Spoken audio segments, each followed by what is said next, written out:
Hello guys! Welcome to my channel! So for today's video ay magluluto tayo ng steamed minced pork with corn kernel. So ito ang mga ingredients natin. Pork minced meat, sesame oil, white pepper powder, light soy sauce, oyster sauce, cornstarch, salt, sugar, at syempre yung corn kernel, hindi ko lang nailagay dyan guys. So ayan ang mga ingredients natin. At konting tips nga pala, para hindi malansa yung karne, nilagyan ko yan ng grated ginger para hindi malansa. So lalagyan na natin ng oyster sauce, less 1 tablespoon.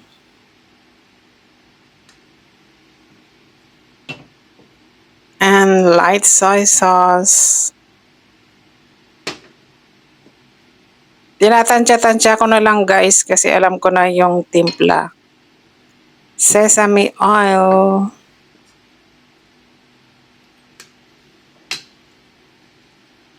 White pepper powder.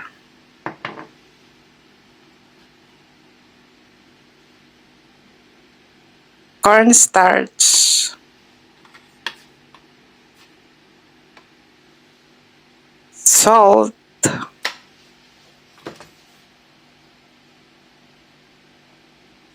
And sugar. So, ayan, i-mix well lang natin hanggang ma-mix lahat.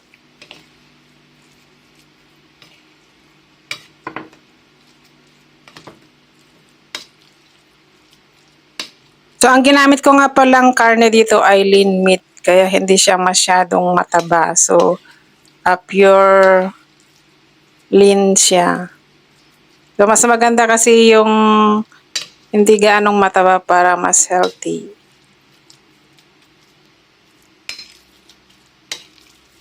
So, i-mix well lang natin.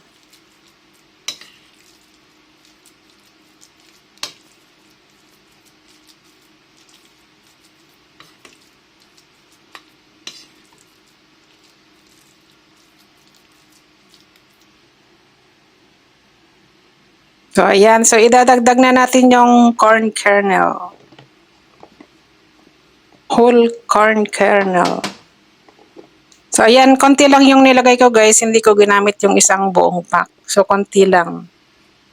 So, depende na rin sa inyo kung ilan o kung gaano karami ang inyong ilalagay. So, ako, naglagay lang ako ng konti.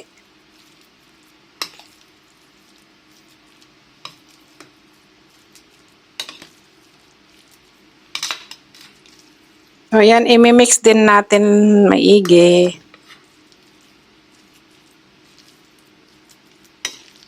So, i-steam lang natin to guys ng 30 minutes or 30 minutes up. Depende na yun sa inyong pagluluto. So, at least 30 minutes. Karne ng baboy kasi to, so kailangan nating lutuing maigi.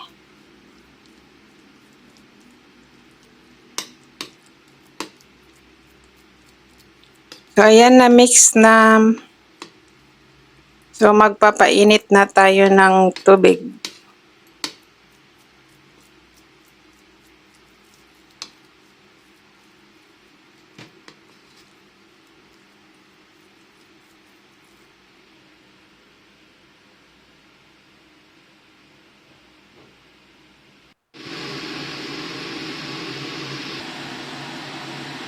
So, ayan, transfer ko sa ibang plate, guys. So, ayan, magpapakulo na tayo ng tubig para dito natin i-steam. So, ayan, ilalagay na natin.